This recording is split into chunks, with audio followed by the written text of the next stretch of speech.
máquina que faz brilhar um artista tem por trás de si muitos trabalhadores. Quando você vê um programa de TV, uma peça de teatro, um livro publicado ou escuta uma música que toca você, tudo isso envolve muitos talentos que talvez você nunca venha saber que existem. Os técnicos da luz e do som, o produtor, o figurinista, a maquiagem, o motorista, a limpeza. Eu vou parar por aqui porque, com certeza, não vai dar para citar todo mundo que compõe esse grandioso mercado de trabalho. O setor cultural movimenta até 4% da economia brasileira. E, em meio à pandemia, entretenimento é mais do que nunca um oxigênio necessário para a gente reduzir essa angústia. O problema é que, com o isolamento social, quase todas as atividades culturais se tornaram inviáveis. Um estudo da Fundação Getúlio Vargas e do Sebrae estima que 90% do setor criativo perdeu recursos com a pandemia.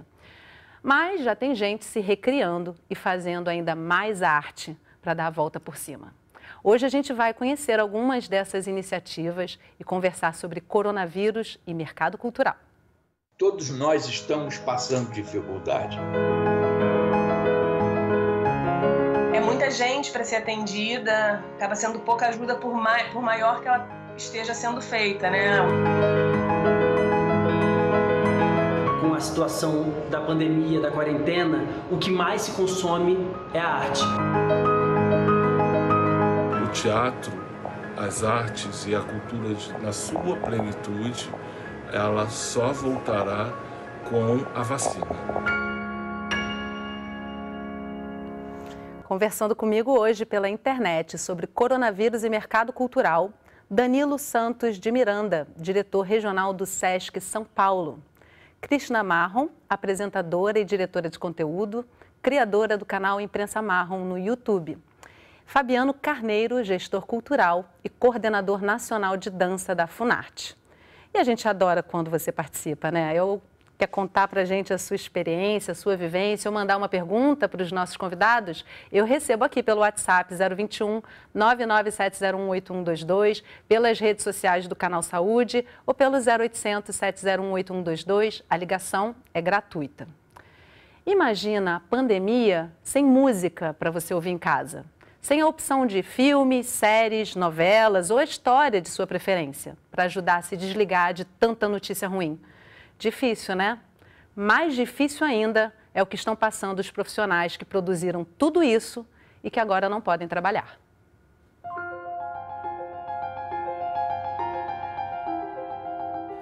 Camarins, palcos e coxias, tudo sem brilho e movimento. Em cena, nenhum artista.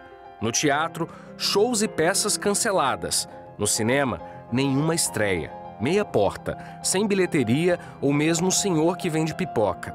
Os museus e espaços culturais também desligaram as luzes e saíram de cena. As atividades do setor cultural foram atingidas pelo isolamento social imposto pela pandemia do novo coronavírus. A produtora Renata Blasi conta que o mercado cultural já vinha enfrentando dificuldades, mas nada parecido com o que acontece hoje. Quando a pandemia chegou ao Brasil, ela estava em São Paulo, com o espetáculo Uma Frase para Minha Mãe, com a atriz e diretora Ana Kfouri. O público já estava com medo de ir, a gente estava meio sem saber se ia continuar ou não, tudo muito novo, com a questão do isolamento social. Então foi essa loucura. Voltamos para casa, nosso cenário ficou todo montado lá e a gente sem nenhuma perspectiva de retorno. Quando um artista tem o espetáculo cancelado, produtores, diretores, contra-regras, figurinistas, maquiadores, vendedores, técnicos de luz e som, todos ficam sem trabalho. A crise da cadeia que tem no artista sua ponta mais reconhecida atinge principalmente quem atua por trás dos palcos e das câmeras. Todos nós estamos passando dificuldade. A parte chamada parte técnica, a parte que o público não vê, né? A infraestrutura do teatro, da carpintaria teatral, ela está totalmente abalada. A gente não sabe, tem muita gente já indo para outras atividades. Aurélio de Simone é considerado um dos maiores iluminadores do teatro brasileiro. Ele conta que é aposentado, mas seguia trabalhando para complementar a renda. A situação para ele só não está pior porque a esposa dele também ajuda no orçamento familiar. Eu tenho a comida, graças a Deus. Quer dizer, graças a Beth. Entendeu? De fazer essa atividade, de manter a casa. Mas eu não. Eu estou de pés e mãos atadas. A pandemia afeta uma das principais fontes de sustentabilidade econômica da cultura do país, o público. No momento, ainda não é possível medir os impactos econômicos e sociais. O que existe é um esforço conjunto para seguir em frente. Eu soube de coletivos de figurinistas que estão usando o acervo pessoal delas, vendendo o acervo pessoal para poder ter grana, fazer dinheiro, já que não consegue produzir figurino. Técnicos de iluminação que estão disponibilizando a sua mão de obra para poder fazer pequenos reparos nas casas das pessoas. O movimento para amenizar a crise no setor tem sido feito. E mesmo com muito esforço dos profissionais e da sociedade civil, a ajuda não consegue alcançar todo mundo. Segundo dados da Pesquisa Nacional por Amostra de Domicílio, a PNAD, o setor cultural envolvia, só em 2018, mais de 5 milhões de pessoas. É muita gente para ser atendida, né? É pouca ajuda, acaba sendo pouca ajuda por maior que ela esteja sendo feita, né? Os artistas se mobilizaram, começou esse movimento também de lives né, as lives maiores de YouTube, que com aquele QR Code você consegue doar também. Uma solução que tem sido aguardada é a verba da Lei de Emergência Cultural Aldir Blanc, sancionada em junho. A lei estabelece ações para garantir uma renda aos trabalhadores da área da cultura, além da manutenção dos espaços durante a pandemia. Na prática, o governo federal vai transferir a verba para estados, Distrito Federal e municípios, para que os valores sejam distribuídos. O valor de 3 bilhões de reais vem do Fundo Nacional de Cultura. Me preocupa muito a estrutura das secretarias estaduais e municipais para transferência dessa verba. O Estado do Rio de Janeiro, só a Secretaria Estadual do Rio de Janeiro, receberá 104 milhões. A Secretaria Municipal, 38 milhões. Me preocupa muito a falta de estrutura que não consegue nem coordenar a pequena verba que eles já possuem e eles recebendo uma verba desse tamanho. O Aurélio, que conhecemos no início desta reportagem, ressalta que no momento não dá para saber quando será possível ver de novo aquela relação íntima que se constrói entre palco e plateia. A gente não está podendo trabalhar, né, porque está faltando a nossa razão, que é o público. O teatro, as artes e a cultura na sua plenitude, ela só voltará com a vacina. Não há outro jeito da gente voltar como funcionava antes.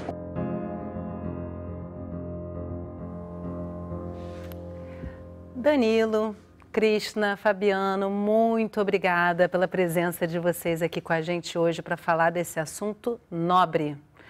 Acho, Danilo, começo com você, que nunca foi tão urgente, tão importante falar da representatividade e do quanto a cultura é importante para a nossa saúde, né? Eu queria começar com você trazendo esse debate que eventualmente se gera sobre a importância da cultura, né? Exatamente, cara Yasmine. Nós somos uma instituição, o SESC, do Brasil inteiro, de São Paulo, de bem-estar social. Então, a gente lida com essa questão da satisfação, da alegria, do prazer, das pessoas viverem bem, bem viver. E bem viver significa saúde, sobretudo, em primeiro lugar, e, a partir daí, todo o resto que compõe esse pacote de bem viver, né? Uma boa alimentação, uma boa convivência. E o mundo da cultura está absolutamente inserido nisso como um universo. Cultura não é uma ferramenta, cultura não é um meio de resolver coisas. Cultura é um mundo no qual nós nos inserimos totalmente. A cultura no sentido mais amplo, a cultura no sentido antropológico, essa cultura que diz respeito a tudo que nós fazemos, tudo que nós inventamos, tudo que nós criamos. Agora, as artes, em particular, nesse universo da cultura, têm um papel vital, central. É ali que a criação atinge o seu ponto mais alto, seu ponto mais elevado, em que o ser humano cria o simbólico, cria o imaginário, cria a satisfação de poder gerar encantamento, gerar beleza, gerar, enfim, toda uma satisfação em ver e ouvir, e, ao mesmo tempo, provoca discussão, provoca debate. O teatro, a dança, a literatura, o que fazem? Além de criar encantamento, provoca discussão também. Então, é um universo no qual nós nos inserimos, especialmente nesse momento pandêmico, nesse momento em que nós temos essa necessidade do isolamento, temos a necessidade de nos aprofundarmos sobre nós mesmos, sobre a relação que nós temos com os outros e com o mundo à nossa volta. Então, tudo isso faz parte, portanto, dessa satisfação, desse bem-estar para uma vida mais saudável, esperando, obviamente, que a gente possa retornar a uma convivência presencial mais completa, que é o que nós todos desejamos o mais breve possível. E essa é a forma como a Organização Mundial de Saúde entende a saúde. Esse é o conceito ampliado de saúde, né? O bem-estar.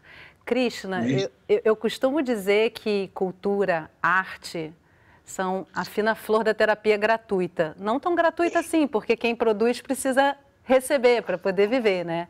Você trabalha nas suas redes sociais, avaliando continuadamente, né, as propostas para o setor cultural, principalmente o audiovisual. Eu queria que você trouxesse como é que você avalia o impacto dessa pandemia já num primeiro momento. Nossa, Yasmine, a gente já vinha de uma asfixia do setor muito grave desde o começo de 2019.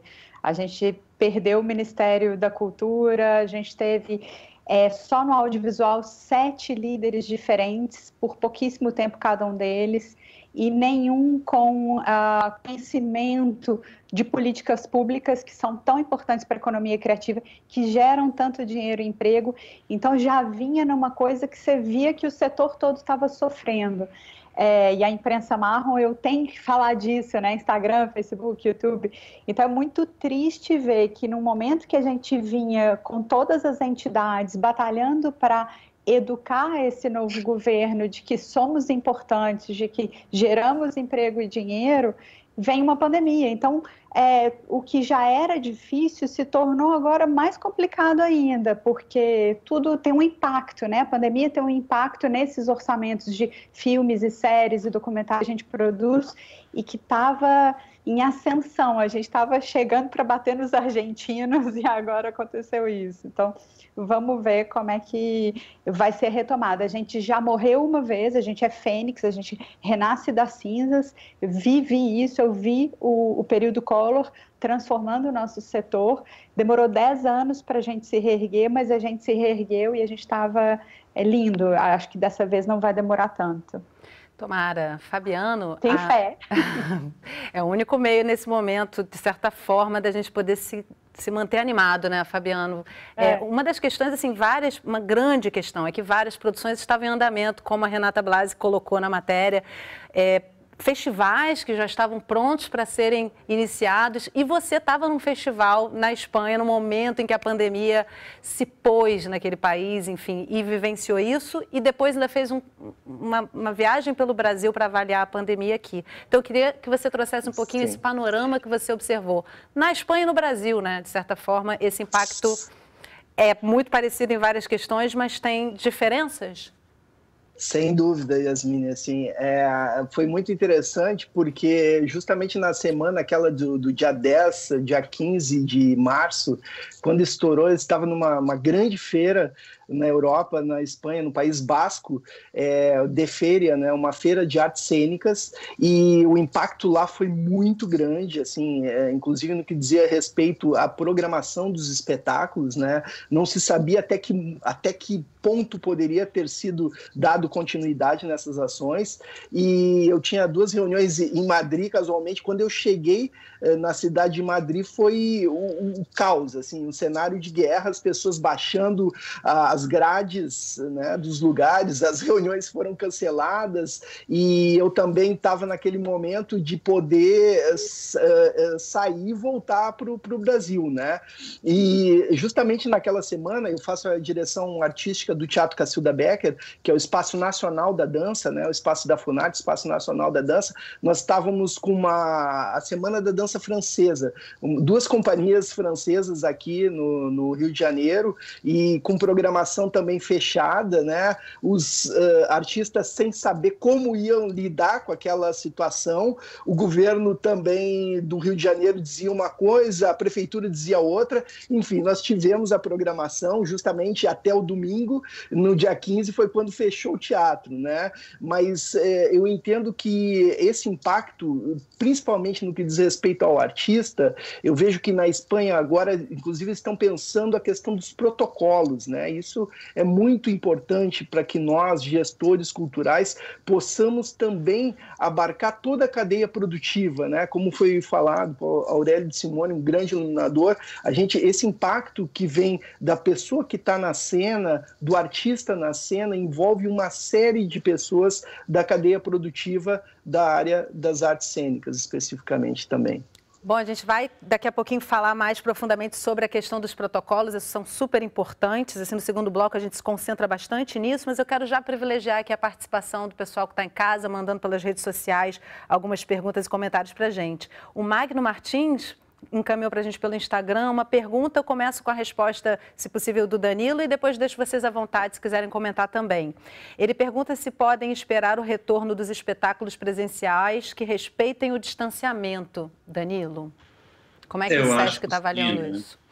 Nós vamos ter que descobrir novos modos de fazer as coisas no distanciamento, seja do ponto de vista das plateias, seja do ponto de vista até mesmo dos que se apresentam no palco. Essa é uma questão que está na pauta e nós temos discutido bastante. Existem alguns procedimentos já experimentados em algumas partes do mundo, com muito monólogo, com outras manifestações, mas com um número menor de atores, com distanciamento, com toda a segurança, com questões de saída, entrada e saída público de maneira mais cuidadosa. Enquanto não tivermos a vacina, né? Enquanto não tivermos as garantias, o tratamento e a segurança absoluta, esse vai ser um raciocínio que a gente vai ter que considerar sempre. E agora, o retorno do presencial é indispensável. Eu vou dizer por quê. É da natureza humana contato pessoal, né? Então não há como realizarmos uma ação artística sem esse contato pessoal, sem esse... Talvez não o toque, né? O toque vai ter que ser realmente repensado.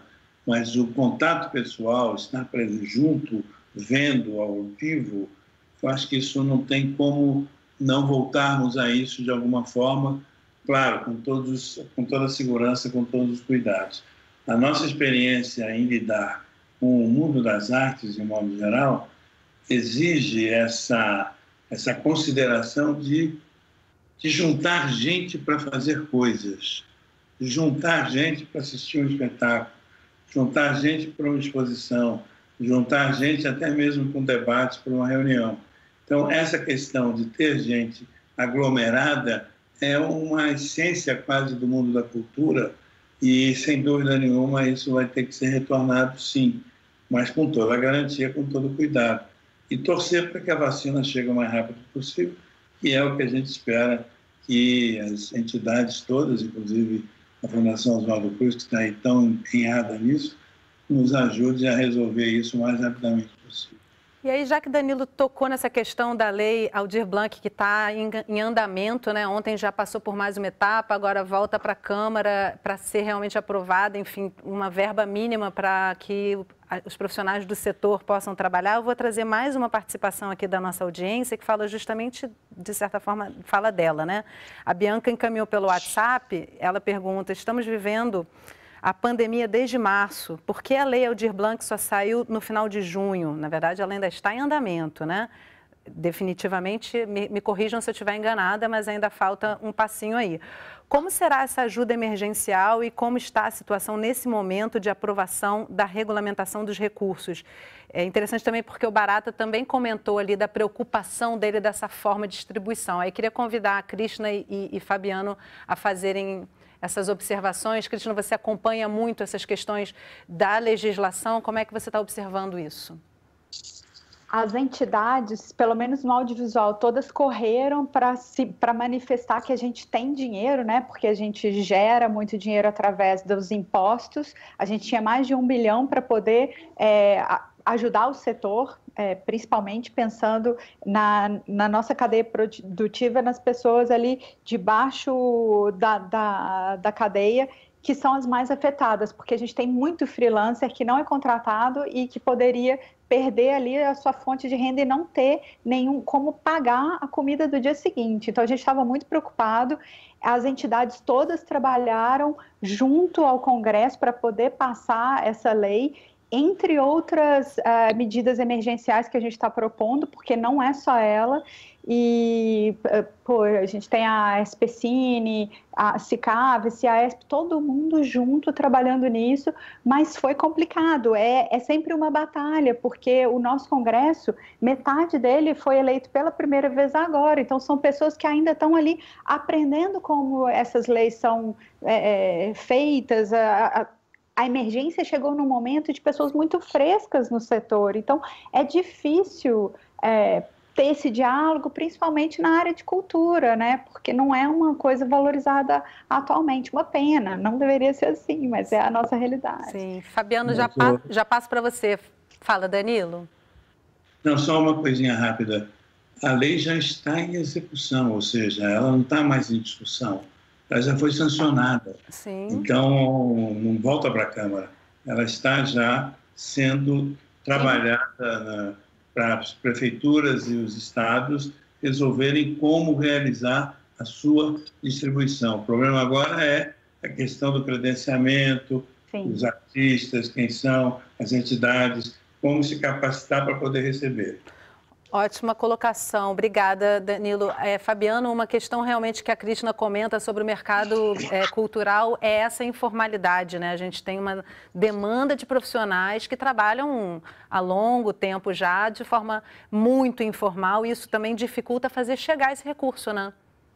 Sem dúvida, e eu acredito que assim é importante a gente colocar que a lei também é uma vitória por parte da articulação, né, da articulação junto aos parlamentares, né, a articulação da classe artística, uma mobilização em um momento da pandemia, né, saber o quanto isso é importante. Eu vejo que eu tenho uma preocupação também que vai ao encontro do que foi falado, essa questão do cadastramento, né, a identificação por parte das secretarias de cultura, tanto os estados quanto os municípios, poderem identificar toda a cadeia produtiva, a cadeia artística, né? Eu digo isso porque a gente criou, em 2009, nós criamos um cadastro nacional da dança, né? E que está disponível na página da Funarte. Hoje são 6.000 pessoas com o interesse de nós criarmos esse cadastro, foi justamente nós podermos mapear quem são as pessoas do setor. Então vai desde o iluminador, cenógrafo, coreógrafo, sonoplasta, a pessoa do camarim, a pessoa que trabalha na bilheteria, enfim, a gente pensar quem são os fazedores das artes no Brasil. Isso foi muito interessante, né? Hoje esse cadastro, inclusive, ele tem servido como premissa para que os estados e os municípios também possam identificar as pessoas, né? Eu costumo dizer que a partir dessa identificação, nós temos, falo isso também com alguma propriedade, pelo fato de já ter estado em alguns estados e municípios no Brasil, e muitas vezes os secretários de cultura, eles não sabem quem são as pessoas que trabalham nas danças folclóricas, por exemplo, do interior do estado, quem é o iluminador, quem é o coreógrafo, quem é o artista que está ali. E isso é fundamental nesse momento. E as secretarias de cultura e as secretarias de cultura estaduais e municipais poderem também fazer essa articulação com toda com todo esse cenário que a gente está vivendo. Agora, Danilo, isso não chega assim rapidamente a todo mundo. Como é que a gente faz? O SESC tem algumas iniciativas, chamadas públicas, por exemplo. Como é que a gente faz nesse momento para manter grupos, companhias, espaços, para que eles não se percam, né, nesse tempo de falta de recursos? No virtual, nós fizemos uma ampla programação exatamente para poder mobilizar toda essa categoria. Mas são os artistas os que se apresentam, músicos, cantores, compositores, no caso da música, pessoal de teatro, diretores e atores fazendo monólogos, pessoal ligado à dança também, temos vários casos e temos uma programação que contempla todas essas linguagens.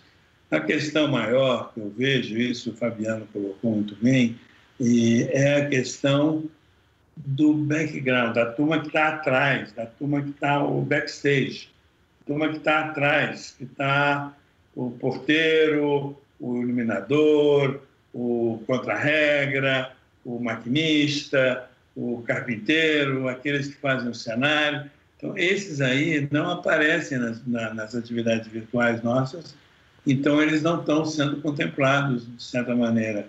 E aí essa questão da lei Aldir Blanc, que é uma lei realmente conseguida graças à luta de algumas pessoas, como a deputada Jandira, a Benedita La Silva e outras pessoas, que foram atrás e conseguiram quase que por unanimidade, tanto na Câmara como no Senado, conseguiram a aprovação dessa lei, que foi sancionada logo, rapidamente. E agora a questão toda é a operacionalização de poder chegar a esse público. Então, na realidade, essa questão do cadastro, a questão do reconhecimento da atividade artística ou do suporte da atividade artística. Uma coisa é a atividade artística, aquele que aparece no palco, aquele que canta, aquele que está no microfone. Outra coisa é aquele que dá suporte para que isso aconteça. E esses também serão contemplados, deverão ser contemplados. E esses é que têm sofrido a maior consequência, digamos assim, dessa atividade, da pandemia. Com relação aos artistas, nós temos feito um trabalho, já foram quase 100 artistas que se apresentaram nas nossas lives e apresentações de música, etc. Estamos fazendo uma programação intensa. E outras instituições também têm feito, não é uma coisa única nossa, né? A Secretaria da Cultura, aqui em São Paulo, outras instituições têm feito também no sentido de dar condição para que os artistas mostrem o seu trabalho. Agora, o mundo das artes é imenso, tem o pessoal das artes visuais, tem o pessoal das artes eletrônicas, tem o pessoal que não tem tanta... O pessoal da arte popular, o pessoal voltado, por exemplo, das manifestações da tradição folclórica brasileira, que é imensa, esses estão sem realizar suas festas, estão sem condições de poder se apresentar também nas suas comunidades. Esses são artistas, sobretudo, comunitários, e eles precisam ser reconhecidos agora também nesse momento. Então, a gente realmente preparou um segundo bloco todo sobre essas lives, iniciativas belíssimas que estão aí. Foi ótimo fechar o bloco com essa sua fala, Danilo, porque aí a gente já traz esse modo, como a Cristina falou, né? A gente está ali na batalha, os artistas brasileiros nunca desistiram e vamos em frente. Então, no próximo bloco, o espetáculo não pode parar. Artistas se reinventam e fazem chegar cultura renovada a domicílio. Não sai daí porque está bonito de ver.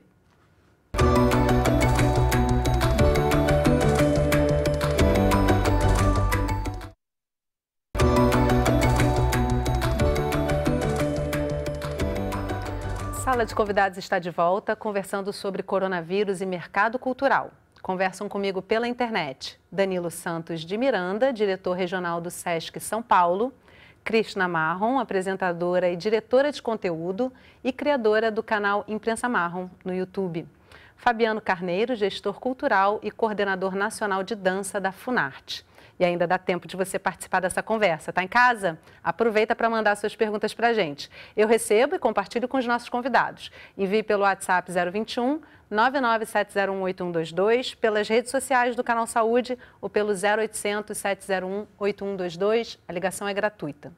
Se o público não pode ir ao artista, o talento encontra caminhos para chegar à plateia e até brinca com o desafio de ser solitário em meio ao isolamento. A cultura precisa do encontro, nem que seja virtual. Tem alguém aí com a câmera fechada, né? O pessoal que está trancadinho no quarto escuro. Ai, que maravilha! Isso, aproveita para fazer um exercício, senão fica igual a madre. E o dia inteiro deitada na cama. Acorda, reza, come, dorme. Acorda, reza, come, dorme. Wilson de Santos está há 11 anos em cartaz com a peça A Noviça Mais Que Rebelde. E diante da pandemia ele não parou. A montagem ganhou um novo formato e agora se chama Deus Me Live. O cenário fica na sala da casa do ator e o público é convidado a invadir o camarim do artista. É um momento muito prazeroso e muito novo para o público, que não tem acesso a esse momento tão íntimo, né, do ator enquanto está na finalização e na concentração do camarim. Esse novo formato divide opiniões. Por alguns é chamado de teatro online, por outros de teatro digital. Que nunca assistiu em São Paulo em nenhuma temporada, acabou assistindo agora, em casa, dessa nova forma. Então nós temos gente de vários estados, várias cidades, né? Nós temos gente de outros países. Isso é muito fascinante. A drag queen Suzy Brasil também está apostando na internet. São mais de 20 anos de carreira. E atrás da personagem, o Marcelo Souza. Durante o isolamento, o ator e roteirista se viu sem maquiagem e shows. Marcelo conta que nunca tinha feito uma live antes, mas viu nesse lugar uma forma de divulgar o próprio trabalho. E aquelas histórias que acontecem nos bastidores entraram em cena. Vamos contar nossas histórias de camarim? Vamos. Eu puxo uma, você puxa a outra, Aí a coisa cresceu, né? A coisa cresceu, passou a ter a cobrança de acontecer várias vezes na semana, né? O povo no direct, o povo no WhatsApp, mandando mensagem. Gente, vocês têm que fazer mais live. Ah, pelo amor de Deus, eu tô órfã das lives. E aí, uma coisa que começou com uma vez na semana, passou para 2, hoje em dia são 4 vezes na semana. E o final de semana eu me dou folga, sabe? Porque senão, passo o final de semana, viro Tereza Cristina. Tereza Cristina, rainha das lives. Falando em Tereza Cristina, as lives diárias da cantora estão entre as mais concorridas da internet. Tereza achou nas lives um refúgio para a tensão da quarentena. E foi nesse cenário de crise que Tereza conseguiu o primeiro patrocínio da carreira de mais de 20 anos. Entre anônimos e famosos que acompanham a live descontraída, surpresas com participações especiais. Ela me conta que era atriz e trabalhou no rap. Com alguns homens foi feliz, com outros foi mulher. Já o ator Thiago Chagas ficou conhecido na quarentena com a personagem Dona Fernandona.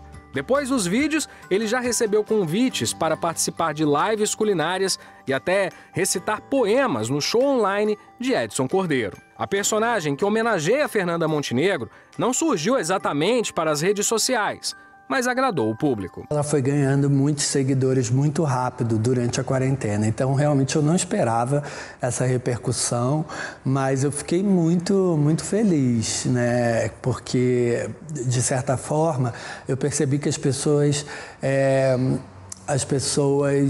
viram que eu tinha um respeito muito grande por ela, que eu fazia aquilo com muito carinho, com muito respeito. E em meio à pandemia, a gente não pode esquecer da própria história, da cultura do país. Aquele senhor ali atrás, o Teatro Municipal do Rio de Janeiro, está fazendo 111 anos. A comemoração é toda online e conta com exposições, lives e depoimentos.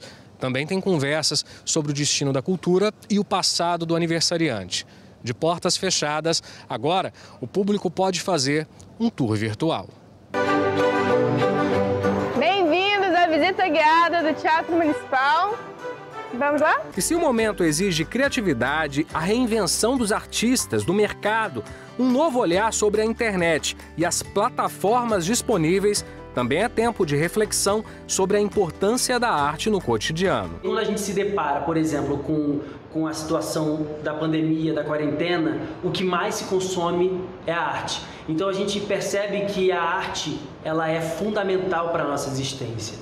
Arte por toda parte, nos livros, nas cenas, filmes, séries, lives. A gente já está no finalzinho da reportagem.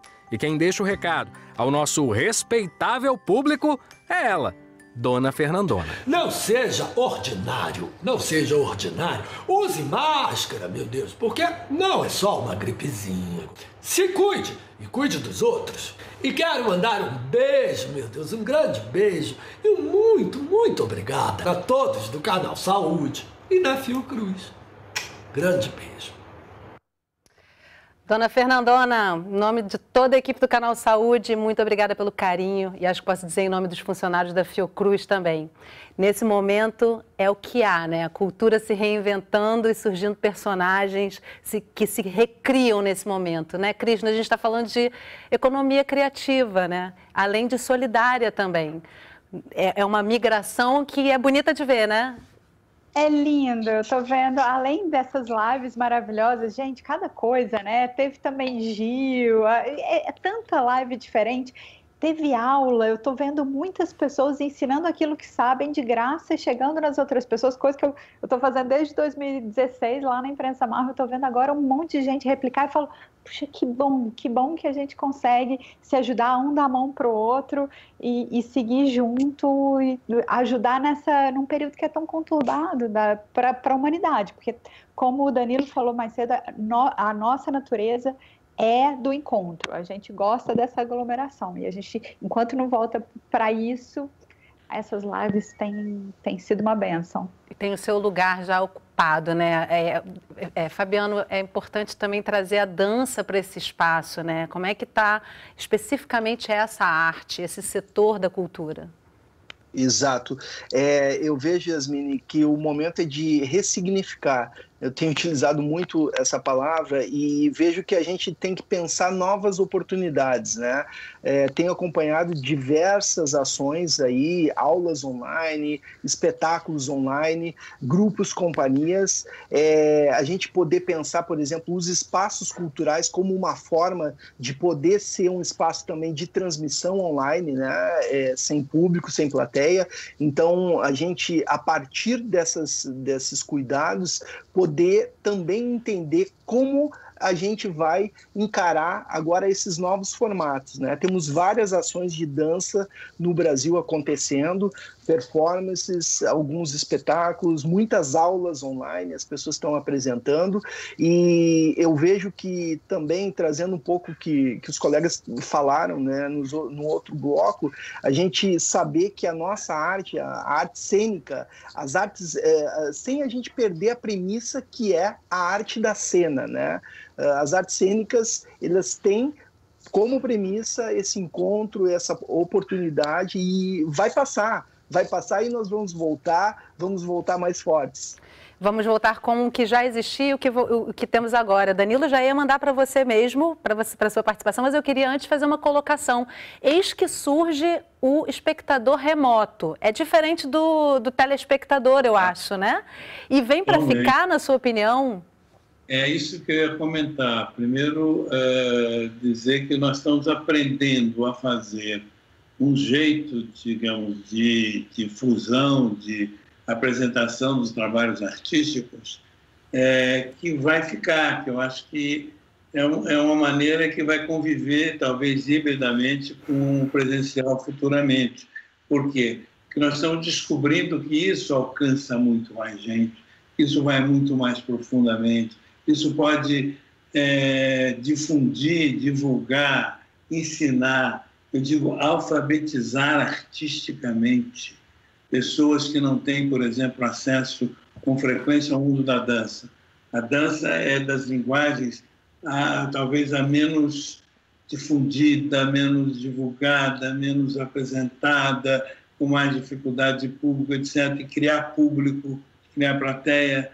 Então, que oportunidade extraordinária a gente tem agora de fazer isso de uma maneira mais democrática, aberta, levar isso aos rincões do país inteiro, né? Então, primeiro, esse aspecto da apresentação e da convivência dos dois modelos, do modelo presencial e do modelo virtual. Acho que isso vem para ficar. Nós estamos aprendendo a lidar com isso, os artistas estão aprendendo, isso é muito importante. O segundo aspecto é o seguinte: as artes, de modo geral, pregam, elas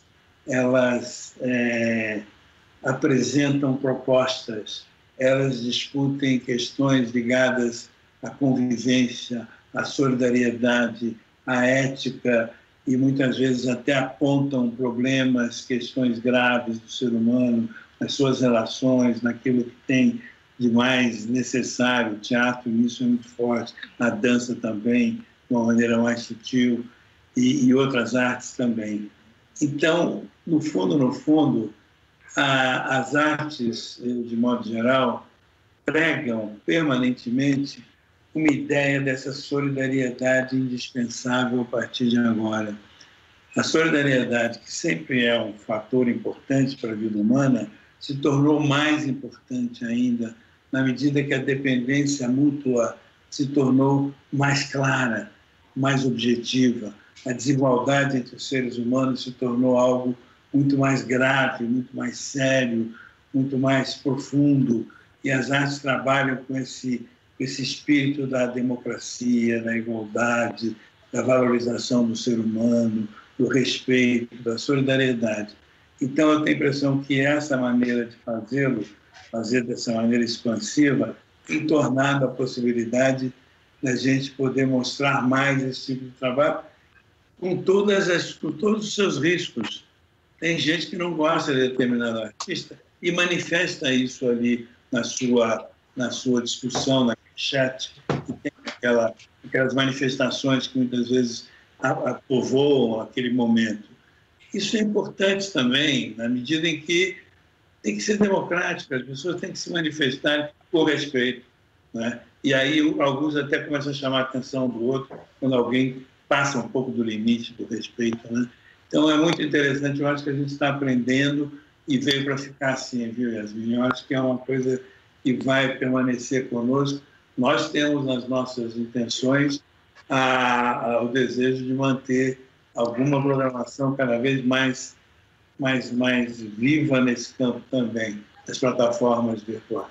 Veio para somar, né? Substituir num primeiro momento de necessidade, mas não necessariamente para sempre, né? Krishna, você tem um olhar, dá uma atenção especial para a questão das mulheres no audiovisual, você participa de associação e fala bastante disso nas suas redes. E a gente sabe que a pandemia está agravando, né, as diferenças de oportunidade, não só de gênero, mas também de raça.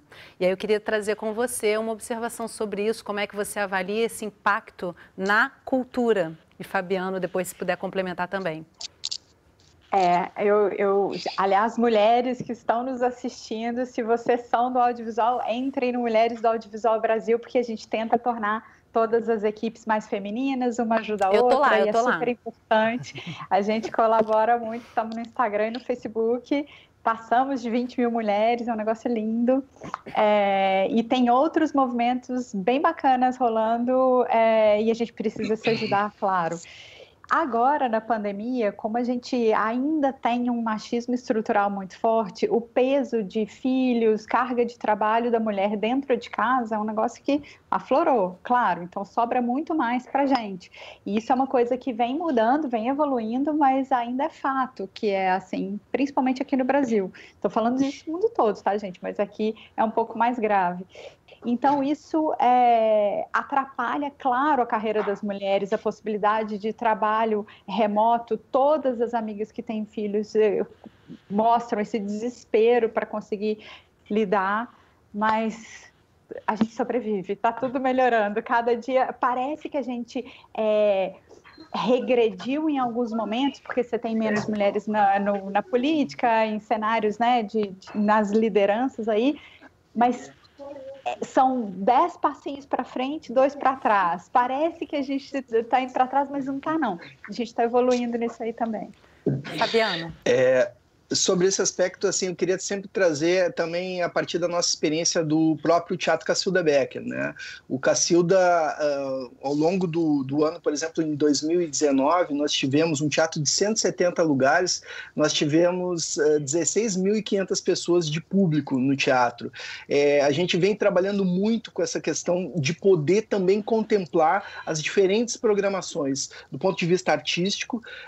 No mês de novembro, a gente teve uma programação toda voltada para as danças negras, muito importante, programas de capacitação artística também. E um outro ponto que eu gosto muito de salientar é a questão da acessibilidade, né? A gente poder ter uma programação continuada no teatro. Nós temos como objetivo e sobretudo, assim, a gente ter uma programação continuada que diz respeito à questão de acesso ao teatro, né? Tanto do ponto de vista artístico, tornar o teatro uma referência em teatro acessível, e também do ponto de vista de capacitação, né? Poder fazer com que essas programações artísticas sejam programações que tenham pessoas com algum tipo de deficiência e poder estar na cena, né? Poder trazer essa programação continuada para dentro do teatro. Isso a gente vem trabalhando ao longo dos últimos anos nessa programação dos espaços, né? E vejo que é importantíssimo a gente poder trazer essas diretrizes, né, em todos os âmbitos, nacional, estadual e municipal. Importante a inclusão. Cristina pediu a palavra. Só porque eu lembrei, assim, que é muito importante da gente falar que finalmente as mulheres estão ocupando espaços, inclusive para poder contar as nossas próprias narrativas. Então, você tem diretoras, um número maior de diretoras mulheres em séries, em filmes. Você tem a Laís Bodansky, a Simone do CIAESP, né, a Laís na SPCine. Então, a gente vai conseguindo chegar nesses espaços, e isso vem acontecendo também com pessoas negras, mas a gente precisa de um esforço ainda maior, porque os dados da Ancine são assustadores em relação tanto a mulheres quanto a pessoas negras, e é um momento, eu acho, que de todos nós unirmos esforços para LGBT, para dar voz para LGBTQ+, porque existe uma coisa velada ali de silenciar e é muito difícil, a gente precisa ajudar. Cultura inclusiva, né, Danilo? E o SESC faz alguns trabalhos com esse enfoque também, né? Eu acho que a diversidade é indispensável. Sem diversidade não há cultura. Falar de cultura exclusiva para um determinado setor, para uma determinada área, para um determinado tipo de pessoas, isso é inadmissível, né? Então, essa questão do acesso democrático, em primeiro lugar, a quem participa. E quem faz, né? Acesso democrático também a quem produz, né? E, nesse aspecto, nossas lives todas têm dado uma demonstração clara, a gente vê isso na programação, a presença dos criadores provenientes de determinados grupos nem sempre tão bem contemplados, como a questão racial, a questão LGBT, as mulheres nem se fala. Então, isso é muito importante, discutir questões ligadas ao gênero mesmo, né? Como algo muito, muito vital numa sociedade que se pretende aberta, democrática, que reconheça a todos, etc. Isso faz parte do nosso DNA. Quem faz cultura numa perspectiva ética, numa perspectiva de interesse público, tem que levar em conta esses elementos como algo assim natural, normal, colocado de maneira absolutamente vital, porque você tenha isso como orientadora da sua programação.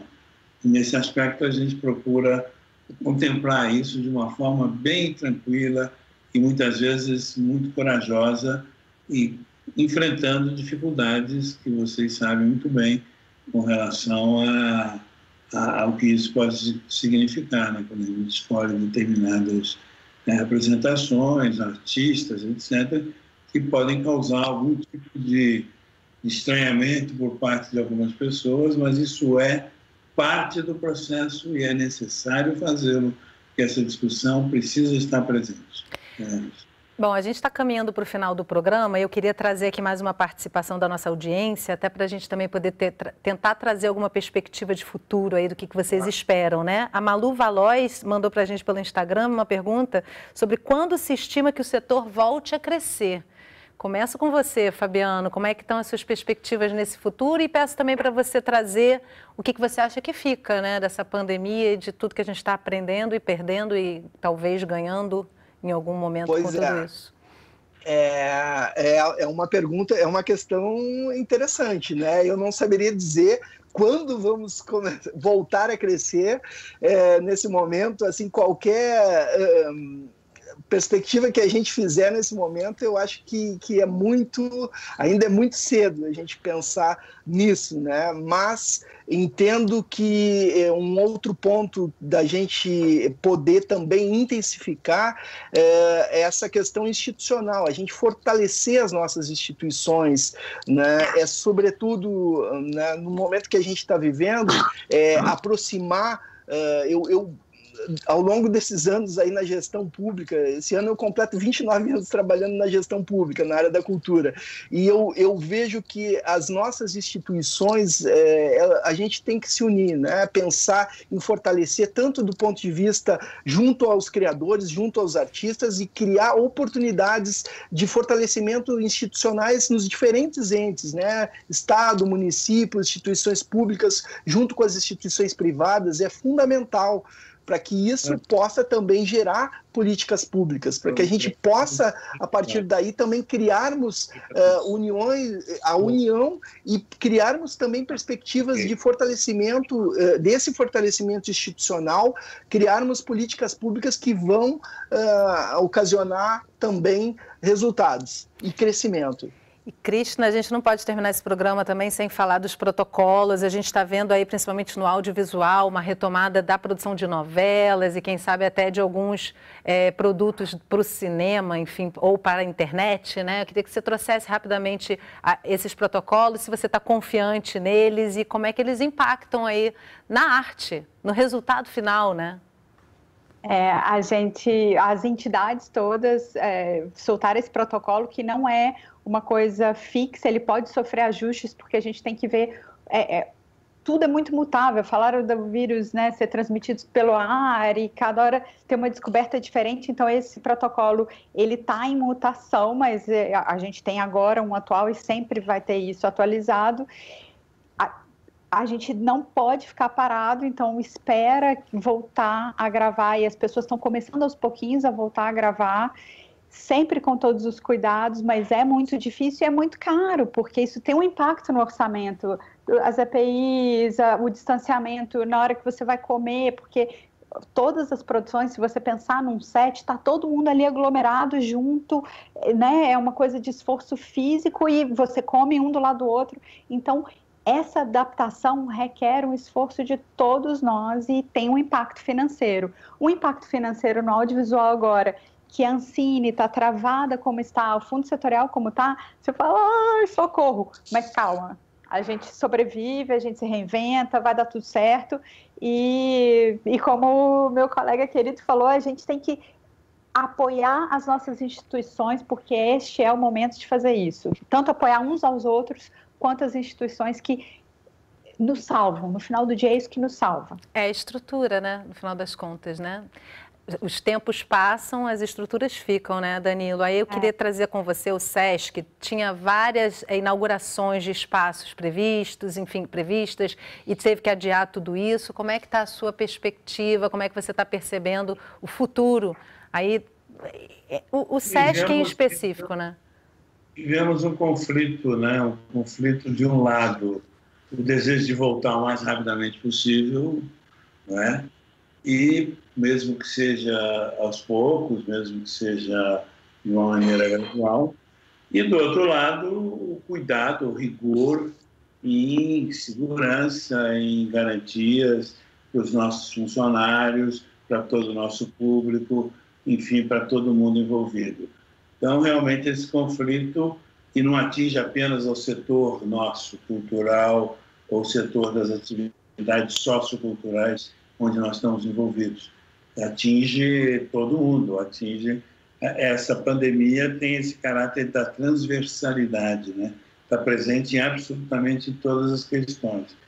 Vai depender um pouco, eu acho, de todas as instituições, como foi mencionado aqui, e com todo o movimento da própria sociedade, dos dirigentes, da economia como tal.